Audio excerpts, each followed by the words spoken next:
In this session, we'll create the corridor model that represents the connection here on the west side. I'm going to start by creating an assembly. Let me zoom in. I'll open the assembly menu and I'll choose Create Assembly. I'm going to call this Curb Returns. For the assembly type, we'll leave that set to Other.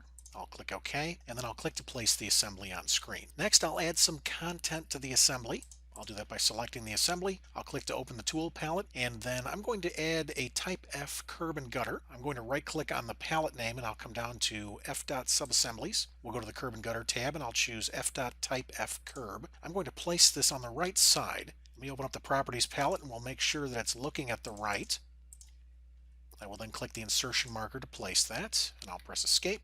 Now we'll add a lane. I'm going to add a Civil 3D lane. I'll do that by right-clicking on the palette name, and I'll choose Civil Imperial Subassemblies. And then on the Lanes tab, I'll choose Lane Superelevation AOR, and then I'll click the insertion marker to place that lane on the left side. Now let's adjust some of the lane properties. I'm going to select the lane. We'll go to the Properties palette.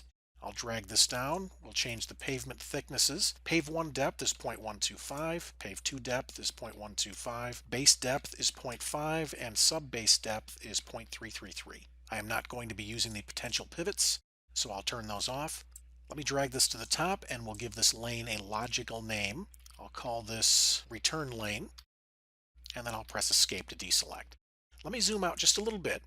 What I'm going to do is take this assembly and sweep it clockwise along this alignment and profile. This will create the curb and gutter to the outside, and it will create the lane to the inside. The width and the slope of this lane in the assembly doesn't matter because the width and elevation is going to be driven by targets. As the assembly is swept along, the lane is going to follow the edge of traveled way here until it gets down to the 2nd Street alignment, and then it's going to follow that alignment and profile geometry until it gets back to here. Let me zoom out. I just want to mention that I drew all of these alignments in a clockwise direction, so I'll be able to use this assembly for every quadrant. Let's zoom in, and we'll start by creating the corridor here in the northwest quadrant. I'm going to create a new corridor for this. I'll call the corridor Secondary Street West Blend. For the alignment, I'll choose Northwest Return. We'll use the Northwest Return finished grade profile. I'm going to use the Curb Returns assembly. No targets. I would like to set baseline and region parameters. Let me click OK. So for the region I'm creating, I am going to choose a start station. I'm doing that because this alignment runs the full length and I don't want to sweep the assembly that far. I want it to start here at the end point of the return. Then we'll click the end station and we'll set that to the end point here at the other side. Let's come down to frequency and we'll tighten this up. We'll set the curve increment to 3 feet for right now, and then I'll come down and click OK. OK, we'll rebuild and we'll take a look. Right here we can see this is sweeping nicely around the bend, creating my curb and gutter. All I have to do at this point is assign the targeting for this lane. Let's do that. I'll select the corridor, and then I'm going to use the Edit Targets shortcut button. I'll click in this region, and then for the return lane, its horizontal properties will be defined by the secondary street alignment, and I would like it to follow some geometry in the drawing. I'll choose Select from Drawing. It's going to follow the edge of traveled way here on the left. So follow both of those targets, whichever one is nearest. Let's click OK. That gets the lane where I want it horizontally. Let's take care of the vertical targets now. Once again, we'll select an object from the drawing. We'll grab the feature line at the edge of traveled way left. And I would also like this to follow a profile. I'd like it to follow the profile associated with Secondary Street, the Secondary Street finished grade. I'll click Add, target both of these profiles, whichever one is nearest. I'll click OK. OK.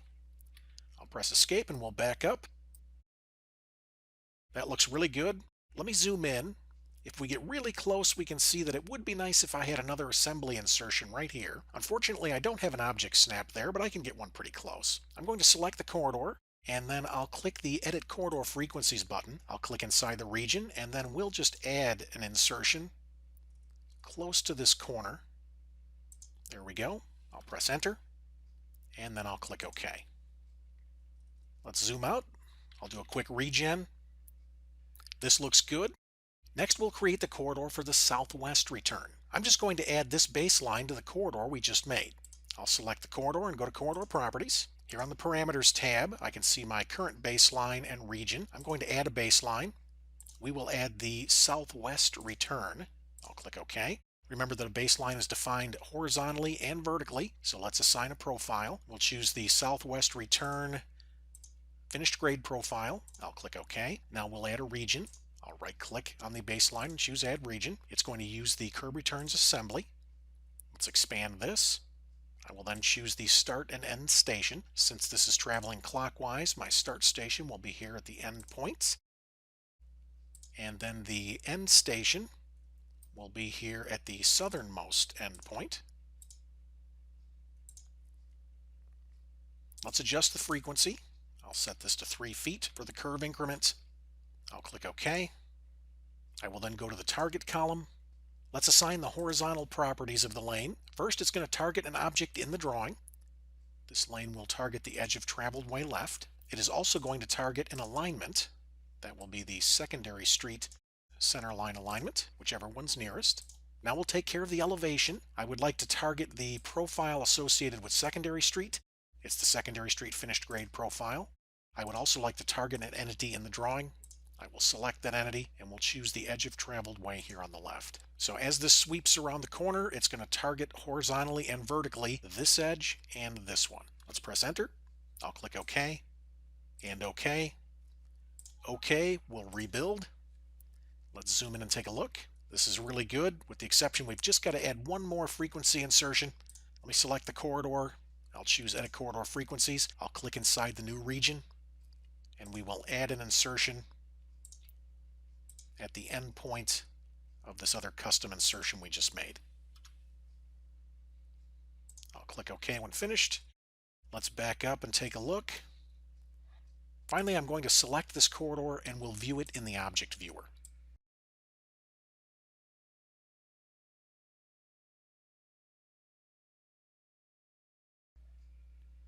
When I'm done reviewing the corridor model, I will click the X to close the object viewer.